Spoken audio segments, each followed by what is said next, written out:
Oi, gente. Bom dia, boa tarde, boa noite, seja lá a hora que vocês estiverem vendo a aula. Bom, hoje a gente vai continuar falando sobre urbanização, mas para isso eu resolvi trazer uma escritora e um livro específico dela para a gente poder falar um pouquinho mais da trajetória dessa pessoa associada ao processo de desenvolvimento das cidades que a gente teve aqui no Brasil. Bom, para isso, eu vou trazer o livro Quarto de Despejo, da Carolina Maria de Jesus, que é um livro que foi escrito ali entre os anos 1950 e 1960 e que diz muita coisa para a gente sobre o processo de crescimento das cidades, o processo de modernização e também faz a gente refletir um pouco sobre como esse processo ele não foi assim lá mil maravilhas para todo mundo. Na realidade, esse processo marcou fortemente a questão da desigualdade social e espacial que estava acontecendo na cidade. A Carolina, ela é uma migrante que veio do estado de Minas Gerais para São Paulo, ainda muito nova. Ela é uma mulher negra, pobre, que chegou aqui em São Paulo e logo em seguida também já engravidou. A Carolina é mãe de 3 filhos, né? E aí, dentre as andanças que ela acabou fazendo na cidade de São Paulo, ela acabou residindo na conhecida favela do Canindé. Na realidade, até é bom a gente falar que essa favela sofreu com constantes alagamentos, porque ela ficava muito próxima ali das margens do rio Tietê, né? E aí, se a gente for parar para pensar, a partir dos anos 40, principalmente, São Paulo vem passando por um processo de modernização. É um processo que se diz racional, mas ao mesmo tempo traz consigo muitas problemáticas ambientais também. Entre elas, essa frequência muito grande de alagamentos, de enchentes, causada por toda a problemática de canalização dos rios, retificação dos rios, mas isso é um papo para outra aula, tá certo? Bom, a Carolina não tem só esse livro Quarto de Despejo, ela tem outros escritos, eu recomendo muito, se vocês não conhecem a obra dela, buscarem aí o que ela andou escrevendo na sua trajetória. Nesse livro Quarto de Despejo, especificamente, ela vai falar muito sobre a sua realidade como moradora da favela do Canindé, naquele período que eu falei para vocês, entre os anos 50 e 60. Além dela falar também da realidade dela enquanto catadora de papel e de outros materiais, sendo uma mulher negra transitando na cidade de São Paulo, que estava aí em franco processo de crescimento, né? O Quarto de Despejo nada mais é do que um diário escrito aí por essa mulher negra e que representa muito uma boa parcela da população brasileira, que quando a gente fala de urbanização, muitas vezes a gente silencia essas narrativas e acaba trazendo um discurso muito hegemônico sobre o que aconteceu, né? Ah, modernizou, ah, cresceu, ah, mudou tal coisa, ah, transferiu tal coisa, mas a gente esquece que quem de fato faz a cidade são os indivíduos. E esses sujeitos, em sua maioria, acabam padecendo bastante com essas políticas de desenvolvimento das cidades, da urbanização brasileira como um todo. Carolina vai trazendo para a gente alguns pontos com relação à própria transformação que a cidade de São Paulo vinha sofrendo. Então vamos lá, né? Vamos lembrar de alguns dados importantes. O primeiro dado é que a partir dos anos 60, o Brasil já pode ser considerado um Brasil majoritariamente urbano. O que significa isso?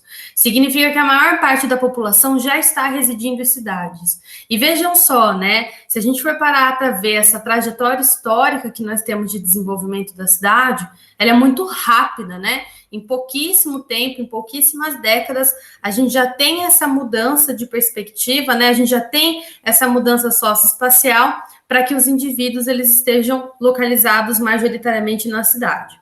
Isso não é à toa, né? Se a gente for parar para pensar algumas coisas que eu falei para vocês na outra aula, nós já estávamos passando por um processo de modernização do campo, que acaba ganhando mais força ainda a partir dos anos 50, e nós também estamos passando por um franco processo de industrialização, que começa a ganhar muito mais força a partir da indústria de base do Getúlio Vargas, mas que já vem de alguns anos anteriores, né? No caso aí, nesse período que a Carolina escreve o livro, entre os anos 50 e 60, eu vou ficar falando isso várias vezes, a gente pode colocar o Brasil num momento que nós chamamos de nacional desenvolvimentista. Um dos grandes nomes desse momento é o Juscelino Kubitschek. Esse nacional desenvolvimentista, vamos dizer assim, de uma maneira muito geral, tinha como objetivo no seu discurso tentar integrar o Brasil da maneira mais moderna possível, né? De certa forma, tirando um pouco a centralidade que se tinha em algumas regiões, como é o caso da nossa, e levando alguns centros de decisões para outros pontos do Brasil, como é o caso do que aconteceu aí com o nosso deslocamento da capital, que era o Rio de Janeiro, para Brasília, que fica na região centro-oeste, né? Brasília acaba sendo construída rapidamente com o intuito de tentar deslocar o centro de decisão política brasileiro, né? Bom, e aí o que o JK está pensando dentro desse contexto, né? Para que esse discurso ele de fato fosse aplicado na prática, né? A partir dessa perspectiva do JK, do nacional desenvolvimentista, nós tínhamos três grandes pilares, né? Se a gente for pensar no investimento, na circulação do capital. O primeiro pilar, né, seria o investimento do capital internacional no Brasil, principalmente no que diz respeito a indústrias que exigiam um pouco mais de tecnologia, né? Então, as grandes indústrias estrangeiras começavam a investir no Brasil, colocando as suas fábricas para que a gente também fosse um polo de produção e a gente pudesse aí ter acesso à tecnologia estrangeira, uma vez que nós não produzíamos essa tecnologia de ponta, né? Outro grande pilar também é o investimento do capital privado, mas esse capital privado é nacional, não exatamente o internacional nesse caso. Esse capital privado, ele foi muito importante para tentar também aí de certa forma, garantindo os interesses das elites que nós chamamos aqui no Brasil, né? Uma vez que essas famílias também estavam querendo entrar dentro desse processo de modernização e de produção em grande escala, né? Só que esse capital privado nacional, ele estava muito mais vinculado a bens de consumo com menor teor de tecnologia, né? Principalmente bens de consumo duráveis, não duráveis, mas isso também tem muita relação, se a gente for parar para pensar, na perspectiva que queria se ter com relação ao Brasil naquele contexto.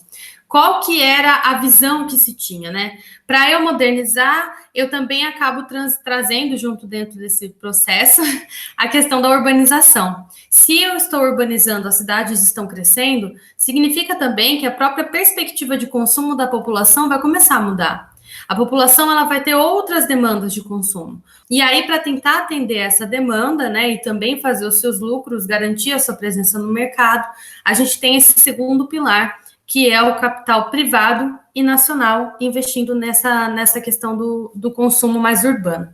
E aí, o terceiro e último pilar seria, de certa forma, a permanência do investimento estatal, principalmente nos setores de base e que acabam sendo considerados setores mais estratégicos, né? Então, de certa forma, o Estado ainda tem um certo controle nesse processo de modernização, de industrialização, de urbanização, por ter também a sua presença marcada, né, durante todo esse período nesse setor um pouco mais estratégico mesmo, acho que essa é a palavra. Bom, e aí também é muito importante a gente falar que a Carolina, ela vai representar uma parcela de pessoas que, conforme a gente vai tendo toda essa transformação social e espacial, começam a migrar para grandes centralidades, com o objetivo de tentar também se inserir a essa nova dinâmica socioeconômica que está se formando. E aí é interessante a gente notar que um dos setores que mais cresceu nesse processo do nacional desenvolvimentista foi o setor da construção civil. Mas por que será que cresceu tanto, né? Se a gente for parar para pensar, vejam só. Nós temos, a partir dos anos 60, a maior parte das pessoas morando na cidade, o que significa que a cidade, no seu perímetro, né, na sua rede urbana, vai se expandir cada vez mais para tentar agregar não somente a população, mas também os serviços que vão vir junto com isso. Para que eu consiga expandir o meu perímetro, para que eu consiga expandir essa área construída, necessariamente a gente vai ter um avanço muito grande desse setor da construção civil. Eu vou ter a construção de prédios, eu vou ter a retificação de canais, eu vou ter asfaltamento, eu vou ter outra coisa muito presente nesse momento, que é a construção de rodovias.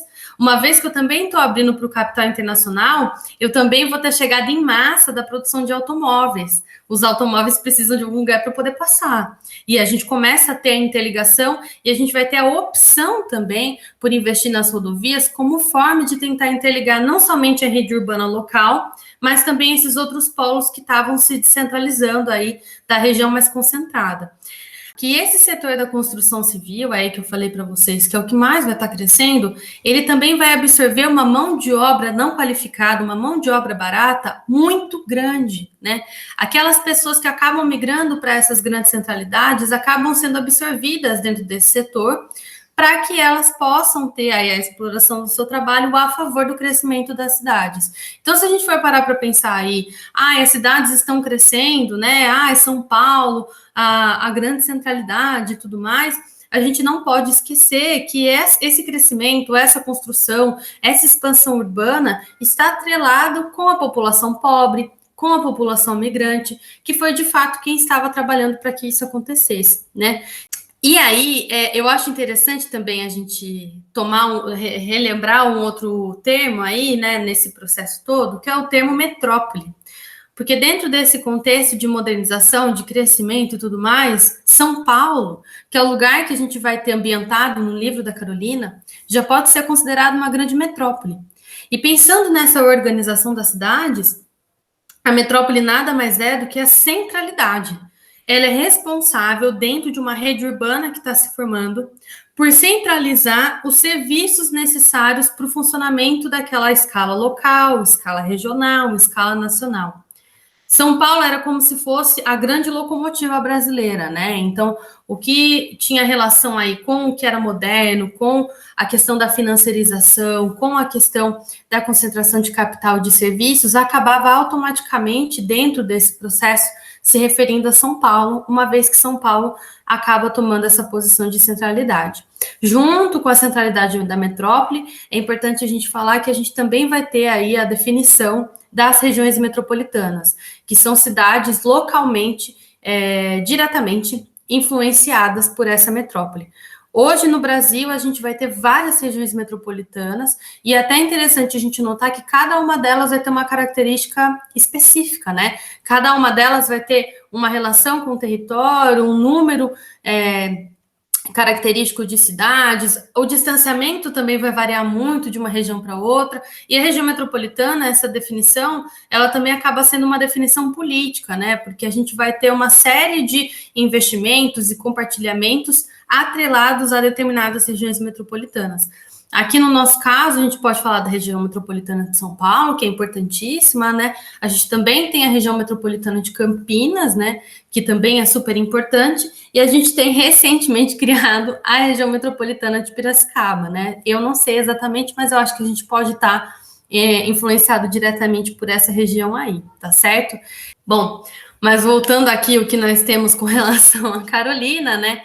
Eu acho que é muito interessante porque algumas passagens do texto já mostram para a gente como a Carolina estava vendo todo o processo de modernização aqui do Brasil. Porque, como eu falei anteriormente, muitas vezes a gente pensa que esse processo ele foi benéfico para todo mundo.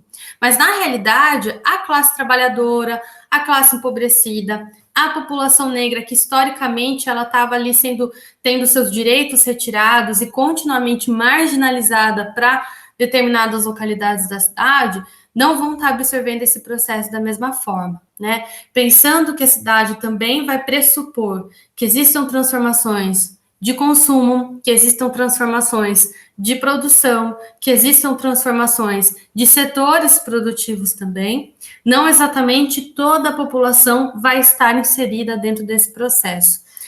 Existe uma parcela da população muito grande, no nosso caso aqui brasileiro, que vai ser continuamente marginalizada desse processo. Inclusive, é até importante a gente ressaltar, a cidade como um todo, ela não vai ter a mesma função em toda a localidade. A cidade, ela também vai pressupor um uso diferente de cada localidade. Isso já mostra para a gente que a cidade ela não vai ser usada da mesma forma em todos os seus pontos. E se ela se organiza dessa forma, a gente também compreende que os indivíduos que fazem parte dessa cidade não vão ter uma vivência igual em todos os pontos da cidade. A cidade, da forma como ela é constituída no Brasil, né, não só no Brasil, mas pensando no processo de urbanização, ela já pressupõe a desigualdade, seja ela espacial, seja ela social, econômica e por aí vai. Né? Se a gente for parar para pensar na constituição das zonas periféricas, se a gente for parar para pensar no processo de expulsão da população mais pobre das regiões mais centrais, se a gente for parar para pensar na manutenção de uma série de habitações muito precárias na cidade, enquanto em outras localidades a gente tem um investimento pesado em infraestruturas, em prédios, em transporte, por aí vai. No caso da Carolina, né, quando a gente pensa na questão da própria favela do Canindé, a favela do Canindé, ela é produto, ela é fruto de um processo de expulsão de uma população que antes vivia numa área A em São Paulo, mas que é expulsa literalmente do dia para a noite, e muitos acabam nem indo para a favela do Canindé, muitos buscam outras localidades para tentar se assentar na cidade, mas que acabam sendo expulsos exatamente porque naquela localidade anterior estava tendo uma construção de uma grande avenida da cidade. Eu vou até ler aqui um trechinho do livro da Carolina para vocês, exatamente sobre esse momento, tá? Em 1948, quando começaram a demolir as casas térreas para construir os edifícios, nós, os pobres, que residíamos nas habitações coletivas, fomos despejados e ficamos residindo debaixo das pontes. É por isso que eu denomino que a favela é o quarto de despejo de uma cidade. Nós, os pobres, somos os trastes velhos. Aqui a gente já tem uma consciência muito grande do processo que a Carolina já mostra para a gente, e que, como eu falei, né, muitas vezes a gente acaba silenciando essa narrativa e a gente acaba dando muito mais atenção ao processo do que, de fato, ao que deu origem ao processo dentro das cidades, né? E um outro ponto muito importante também que a Carolina mostra no decorrer do livro, né, além de toda a sua dificuldade, de como ela vai ser vista perante a população, em determinados locais ela sofre com momentos escrachados de racismo, de machismo, né, que vão estar muito atrelados a uma boa parcela da população paulistana naquele contexto, né? Mas eu acho muito importante também no livro da Carolina a gente notar que ela já sabe, assim como outros moradores da favela do Canindé, que quem toma as decisões, né, com relação à própria cidade, à própria questão dos recursos, à própria questão de como essas pessoas vão ser vistas perante o poder público, não é exatamente alguém que vem do povo, não é exatamente alguém que está preocupado com aquilo que está acontecendo com a população, com os sujeitos da cidade. Na realidade, quem toma essas decisões são pessoas que já estão aí praticando a manutenção dos seus privilégios. A gente pensa na classe política, a gente pensa nas próprias elites que vão estar comandando todo esse processo, né? E a gente vai ter uma repetição de decisões sendo tomadas.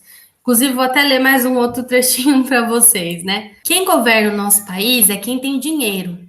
Quem não sabe o que é fome, a dor e a aflição dos pobres. Se a maioria se revoltasse, o que pode fazer a minoria? Eu estou do lado do pobre, que é o braço desnutrido. Precisamos livrar o país dos políticos assambacadores. Acho que isso também vai de encontro com o que eu já mencionei em alguns momentos para vocês, que quando a gente pensa no processo de urbanização brasileira, muitas vezes a gente pensa, é um processo desordenado. Só que quando a gente faz essa leitura, muitas vezes a gente pensa que é uma coisa que aconteceu à torta direito e só foi ali se desenvolvendo e, puf, nasceram as cidades.